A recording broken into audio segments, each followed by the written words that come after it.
Time now for The Clash. Amid her appeal to have her UK citizenship restored, I last night brought you never-before-seen footage of former ISIS bride Shamima Begum outrageously claiming her experience of racism in a British school may have pushed her into the arms of the death cult. Was it hard being was your faith hard around the area, or were you surrounded by, was there any racism or things? Also, that's why I said that I did not like my primary school, because I faced some racism there. Did as well. you? What, yeah. Constantly? Not constantly, but at a young age, just one thing is enough to Were there bullying? Did you get bullied? Not bullied, but just little comments and stuff, and Right. favoritism with teachers to white kids over. So you had that kids. favoritism from white kids to you. So at that point, you'd say, and what sort of age were you then? 7, 8. So 7, 8. Despite being classed as one of the least racist countries in Europe, Shamima's claims have seen left-wing pundits turn into extremists themselves in an altogether different sense.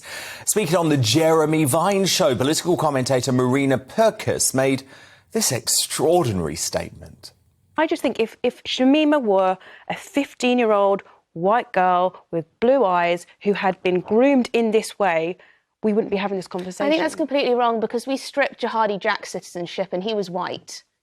He was half Canadian, half British. How old was he? I don't know how He's old a he minor. was. Very good point, Emily Carver. I mean, I'm sorry, but I'm not going to stand for liberal loudmouths trying to fashion an ISIS supporter into a victim of mythical bigots in the country she willingly betrayed. But what do you think? Is Shamima Begum really a victim of racism? And is that playing a role in her being denied a return to Britain? Let me know your views by emailing me at dan@gbnews.uk. Tweet me at gbnews. I'll poll running there too. But duking it out tonight, I'm joined by Associate Editor for the Daily Mirror, Kevin Maguire, and Social Policy Analyst, Dr. Rakib Hassan. Now, Kevin Maguire, speaking of liberal loudmouths, you're surely not saying that Shamima Begum is a victim of racism, are you? I think reasoned common sense. Of course she is. She is many things, not all of them good, but she has been a victim of racism, and she's a victim of racism now, one, in the government's response, and two, a lot of the public criticism of her. And if at the age of 15 she was vulnerable and she had been groomed, manipulated and turned into somebody who was going to be used by sex, but didn't go to Syria, but went to Sunderland or Stirling or Swansea or somewhere else, and she was blue-eyed, blonde and white, there would not be the degree of hostility there is to her now. Well, how do you explain Jihadi British. Jack? How do you explain Jihadi Jack? Who had he was a dual British-Canadian citizen. He had his British citizenship revoked in the same way that Begum did. He's never allowed to return here, and he was white. Dan, he was white. He was white, Kevin. It made no difference. You will know, if you've looked at the figures, the number of people who've lost their citizenship, had it revoked. It's something like 350 over a 4-year period. But as the Institute of Race Relations say, the majority are Muslim. She was born in Britain. She was born in London. She was born not very far from where I am living now. She is British. You cannot just take a passport away and say she isn't our problem anymore. She is our problem. Well, you can. And when she comes back, she has to be dealt with. She has to be tried. She has to be investigated. There's no question of that. But she is Kevin, British. because she has Bangladeshi parents, and if she wants, she can go and apply for citizenship of Bangladesh. She doesn't want to do that because she'd probably be treated very badly when she arrived here. And Kevin, you know, if she re-entered this country, she would be back on the streets of Bethnal Green within a year, and that is unacceptable. Dan, you don't know, and I don't know. But what we do know about Bangladesh is, 1, she's never been there. 2, she hasn't got a Bangladeshi passport. 3, the Bangladeshis say they won't give her one. And 4, the Bangladeshis say they won't help her at all. She's not Bangladeshi. She is British. She might have Bangladeshi heritage through her parents. She is British. She is our problem, and we have to deal with her. Dr. Rakib Hassan, is there any racism towards Shamima Begum, a woman who ran off to join a death cult that loved to blow up Brits? Well, I'd make the point, Dan. I think that irrespective of one's racial background or ethnic heritage, if they join a genocidal terrorist organisation which is prescribed in the UK, I think the vast majority of British people will be hostile towards them. I think in terms of Shamima Begum's personal identity, as you've already mentioned, Jack Lett, he was stripped of his citizenship. At the time, he was a UK, Canada dual national, a white man who left his family home in Oxford to allegedly join Islamic State in Syria back in 2014. So I would have to question those accusations of racism. I think there is a tendency among some people to view a range of issues through the prism of race. I think in terms of the citizenship stripping, I'd make the point that Bangladesh have actually suggested that she may even face the death penalty, because there's extremely harsh penalties in Bangladesh when it comes to Islamist extremism.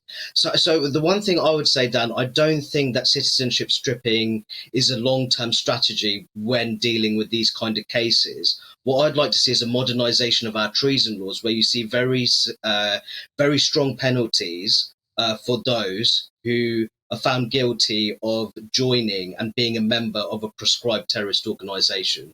I think that's a great idea, because the problem is, Kevin Maguire, if Shamima Begum, if the lefty liberal lawyers and the lefty justice system allows Shamima Begum back, she will not face a lengthy prison sentence. The authorities have already said it's virtually impossible to try her for her despicable actions in Syria because they are unable to collect evidence. So she would be out on the streets very quickly. And Kevin, what sort of message does that send to other young folk in the UK who might be thinking of defecting to a terrorist organisation? It sends a message of, if it all goes wrong, we can come back.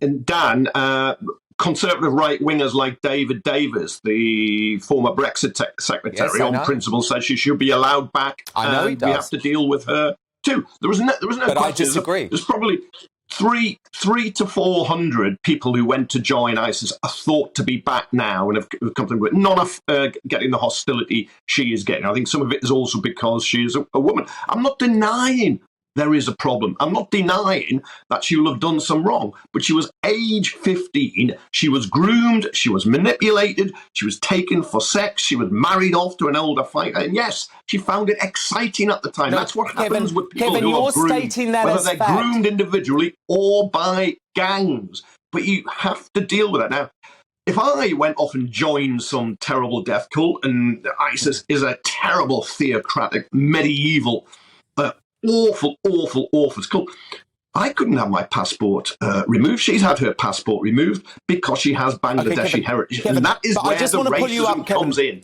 I just want to pull you up, Kevin, on the fact that you are now stating as fact what her lawyers are saying regarding sex trafficking. We had Mr. Jury on last night, who is the journalist that knows Shamima Begum best, has been interviewing her for the past 2 years. She's never mentioned sex trafficking to him once. He says she was incredibly determined. She did it all herself. There was no trafficking going on. So I think you've got to be very careful with these claims coming from Begum. Well, I think you've got to be very careful about who knows her best, and she's given different views to other people. But she was taken at 15. She was groomed online. She went with two of the friends. They are both believed dead now. She was married off. If it had happened in this country, the person she was married to or the people who arranged it would have been in court themselves. Come on, Dan. You can be against her. You can raise genuine concerns, but you've got to realise this woman should never step foot in this country again. No, she is a traitor. She expressed no remorse for the Manchester Arena bombings, which killed an 8-year-old girl and 21 other Brits when she was a member of that death cult. I'm sorry, Kevin. I do not want this traitor to step foot in the UK again. Ever. Dan, you are quite right. In one interview, she said, well, the Manchester Arena bombing, it was kind of, well, she changed her us, view. We do that to them. It's killing in a war. And then she later said she was dumb for saying that. And she said from the bottom of her heart, she regretted what she'd said. Well, if you believe that, Kevin Maguire, you still believe in Santa Claus. Final word to you, Rakib Sen. You're not telling me he doesn't exist, are you? No, I'm certainly not. Dan, you've ruined Christmas for a lot of people watching now. You've just ruined Christmas. I'm certainly not saying that if any kids are watching. Rakib Sen. Final word to you. I just make the point that we should be a little bit careful in terms of stripping Shamima Begum of all personal agency.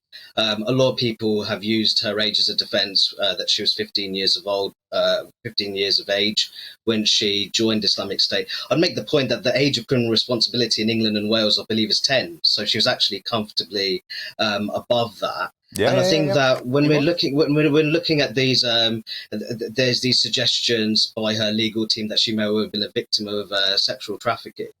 I'd really make the point that I think that's actually quite disrespectful towards many of the victims of sexual slavery, especially many Yazidi women who were locked in sexual slavery under Islamic State's barbaric regime. And I think we really should think about them when we're discussing this particular story. We very much should. Social policy analyst Dr. Akiva San, associate editor of the Daily Mirror, Kevin Maguire.